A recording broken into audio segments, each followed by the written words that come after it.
Well, I'm thinking since I've been clogging up YouTube with my palm videos, I'll do this one. This is palms in my yard, juveniles and adults. There's Dipsus leptochilus there, teddy bear.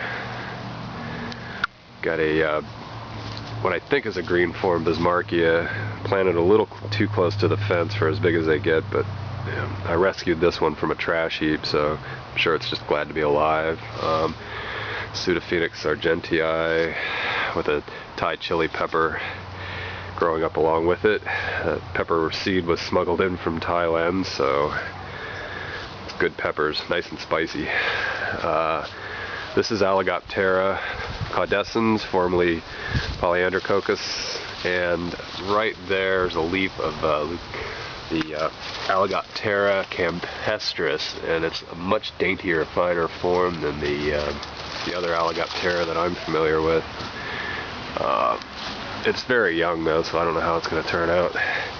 Probably a 12 to 15 year old Alligoptera caudescens there. This is Ravenea rivularis, pretty common palm for the Treasure Coast, but this one's about 15 years old and it's stunted. Never got any water the first 10 years except for when I bothered to bring the garden hose out, but now it has well water, so it's all good. Carpentaria, no, I'm sorry, this is Iconophoenix cunninghamiana. Only about 10 years old. They grow real fast. This is Alligoptera arenaria. That's a underappreciated, underutilized palm for this area as far as I'm concerned. This is Hyophorbe indica. This one's real tough to get established for me anyway here. I've gone through a bunch of them to get one that survived. So there's another Alligoptera. This is Leucocalyx right there. You got a Phoenix pusilla. I highly recommend Phoenix pusilla for a border planting where you don't want people passing through. These leaves are extremely well armed.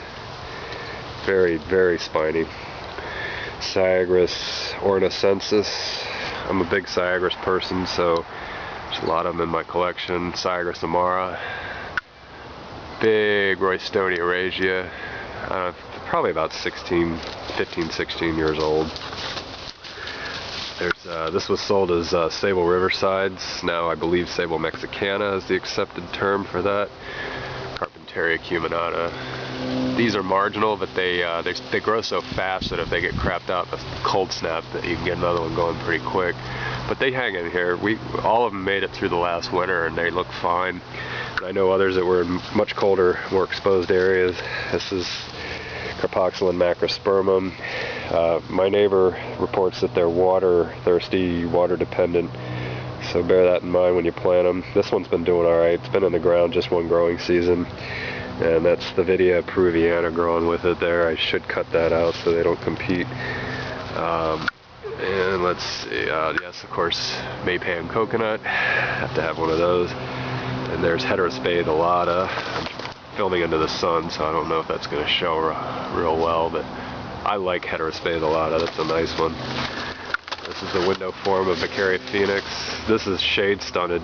This thing's probably about 12 years, 10 to 12 years in the ground. It should be a huge tree like that coconut I just showed, but it just doesn't get enough light. I've been trying to give it away to a good home. It's getting almost too big to dig up, but I'd love to donate it. This right here is Cathis edulis. It's actually a scheduled plant, but you can grow it as an ornamental. For some reason the government's paranoid about people having these, but it has a active constituent. There's cathinone and cathinone in it, and it's basically like ephedra. So I don't know what the big deal is. Let's see, we got two Veitchia. This is Ericina, and the other is Joannis, growing side by side. Probably going to get some hybrids out of that. This is a Bergmansia double creamsicle that was actually tissue cultured because the parents had some kind of virus. I'm not sure what it was, but it was beset by plague, and so I was able to get one of the tissue cultures back. It's really pretty. Liquala spinosa. Syagris schizophylla there. And before I wrap it up for phase one here, this is Copernicia prunifera. Collard greens, obligatory for growing in the south, very tasty. Another Copernicia, of which I'm not sure who it is.